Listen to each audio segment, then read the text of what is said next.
Hey, I'm Henry Bushnell from Yahoo Sports.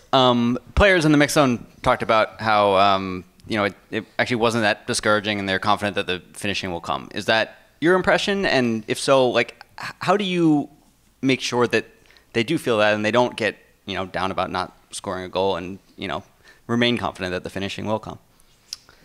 I mean, it's a process, right? Scoring a goal. You can't just go from back to front to get them. And when you're playing a team that, just sit in a low block and they've got 8 bodies within the width of the goal, or at least the width of the 6, it has to be so concise. And I think in terms of breaking the game down, first half, I felt we didn't find our pocket player quick enough, and made an adjustment at half time, put Mao a little bit higher.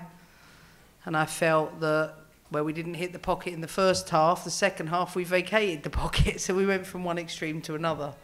However, I'm just reading this here, we had 26 shots, 12 shots on target, 67 touches in the box against Costa Rica, all the most in any match in which we failed to score since Opta began detailed data collection on all US women's national team matches in 2015. Listen, if you play a game of percentages or law of averages, we're creating more and more high quality chances, and we're getting more numbers into the key areas, we're getting more touches in the key areas. The last part's the hardest part. And I'm really patient because I've coached teams that have to break blocks down, and it's the hardest thing to do in coaching. And if we didn't create situations tonight, I might say something different, but I really love the intent of the team. They kept going with it.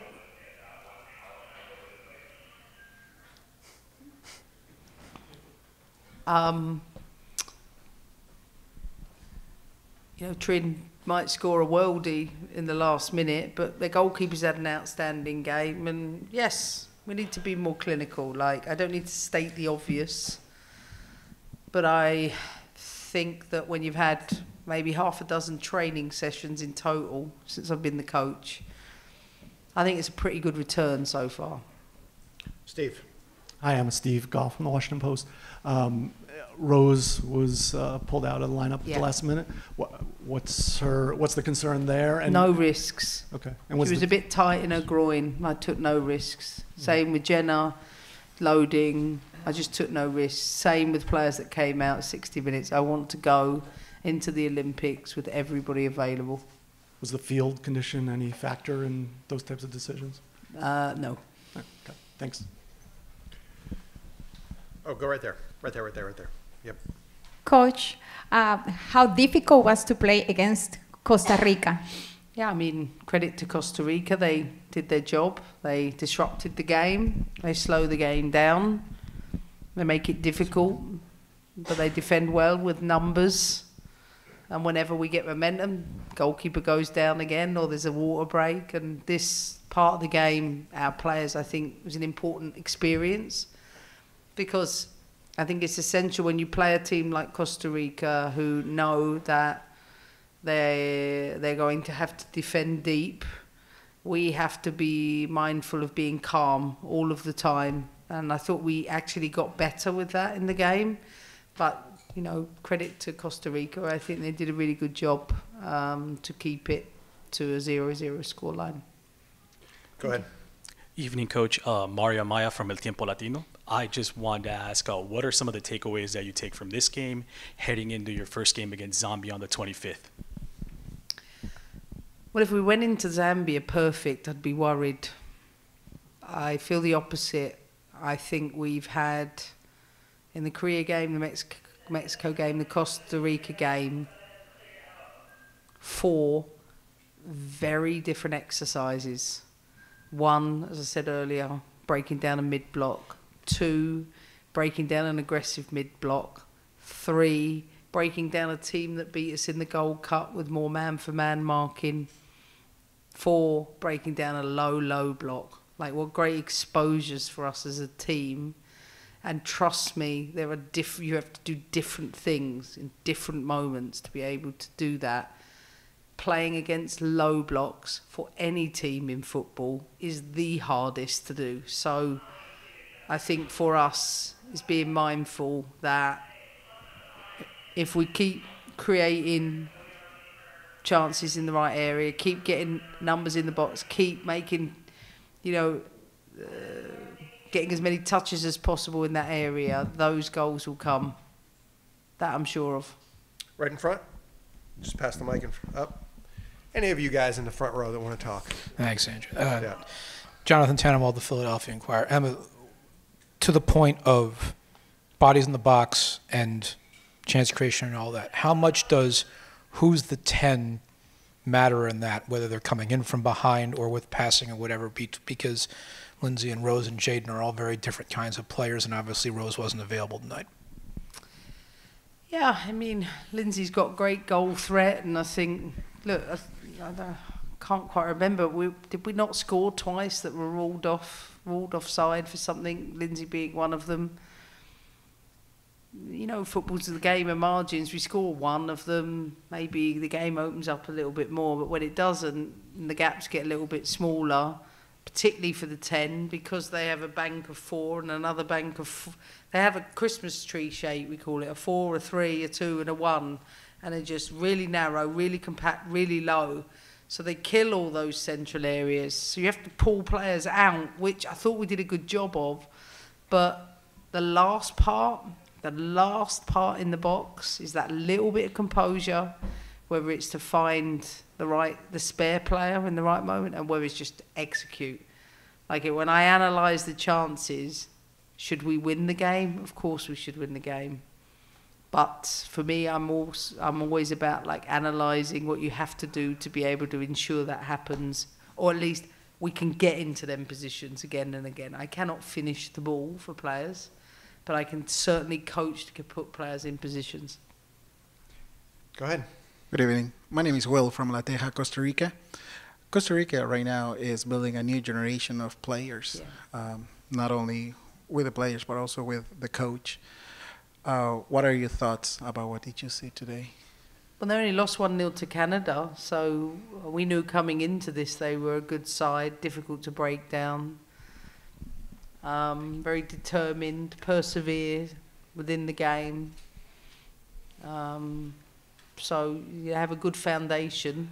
I think it changes if you start to open up a little bit more, but full credit to the coach and the players. Emma, before the game, the crowd on the right side of the field had Return to Glory, a tifo and banner right there with you as your image. Your whole thoughts on just seeing that? Yeah, no, it was great. I think Sonnet pointed it out to me. I didn't actually see it because I was diving from the bald eagle that was somewhere, to be honest. But yeah, no, really appreciated that. I told Denise next to me, did you see that? It had already come down, and she said, am I making it up? So thanks for bringing it up again. That was really nice. Go, yeah. Emma, Jason Anderson, USA Today, Pro Soccer Wire. I wanted to ask about, obviously Sophia played most of the minutes tonight at the 9, but you mentioned moving Mal up. Last few seconds, it seemed like Haran was also in that role up high. Just how did you feel those two did in that specific role, given that we haven't seen them there that much with the national team? Mal was, as I said, she can play behind the 9. She can play as the 11. She's got a good goal threat. So she had a good chance in the first half. There was a brilliant combination down the left-hand side between Soph and Mal, and again it goes in the back of the net. We talk about we have a different narrative. When it doesn't go in, it's something else. For me, it's building the connections, and I can see that there's so much thought and application going in from the players to really work them relationships. And for me, that's what it's more about: relationships, connections, attacking the spaces in the right moments. And Mal is, she's a world-class player. Last two right there, and then right there. Emma, Jose Omania, WTOP. We were just asking Emily Fox about the transition and having you as a coach, and she feels like she's learning a lot more about her position since you've arrived. What are your thoughts on how she and the rest of the back line have adjusted to what you're trying to preach, and where you feel how long it will take before you have a solidified back line? Well, you don't need me to tell you that this team's conceded a lot of late goals, particularly in the last year, and I wanted to stop that first and foremost, like switch on and get our rest defence right so we can do that. I think defensively we've been excellent. We're consistently dominating the ball, and the more you got the ball is the best defence you can have for the team. And when you don't have the ball, transition really well into a defensive position so that an opponent can't open you up. I certainly feel like our distances are closer together and it's much harder to get behind us anymore. And I think Tierna, Naomi, Emily have done a really, really good job being consistent in that, and it's the foundation of everything. Defend well first, so I think we look good with that. Last one, go ahead. Hey, I'm Kyle Felcher from CNN. This is a moment, a new era really for U.S. soccer, and you are, like you just said, you just have a few training sessions under your belt with this team. What has this challenge been like, getting this group to gel and to get to know these players ahead of Paris? Easier than I thought, but as always, I'm a coach. I want more time on the grass. I want to do this. I want to do that.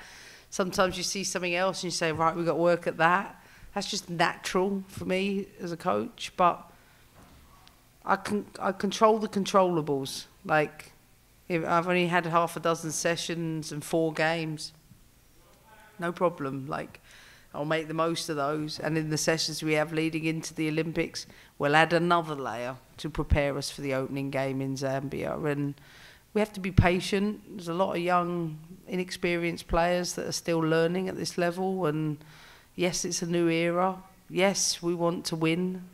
But we have to understand there's steps to take to do that. And what I saw tonight, I'm certain we're going in the right direction. Sometimes with a younger group, sometimes they can play free with not knowing that they're supposed to be intimidated by the circumstances. Sometimes they face too much pressure. How are you preparing them for such a major tournament with so many first-time Olympians, first-time major tournament players? A number of ways, I'd say, with that. We do a lot internally in terms of, getting them to focus on the things that happen in our environment. We can't control the keyboard warriors, and for us, we have to realise the privilege to play for USA at the Olympics not only is it the greatest honour for these players, but one that we do not want to waste, and we certainly don't want to waste that with remarks and comments that are happening away from us that people are entitled to, but we should just focus on ourselves and look after each other. Great. Thanks, Emma. Appreciate it. Thanks everybody. Thanks, guys. We're off to France.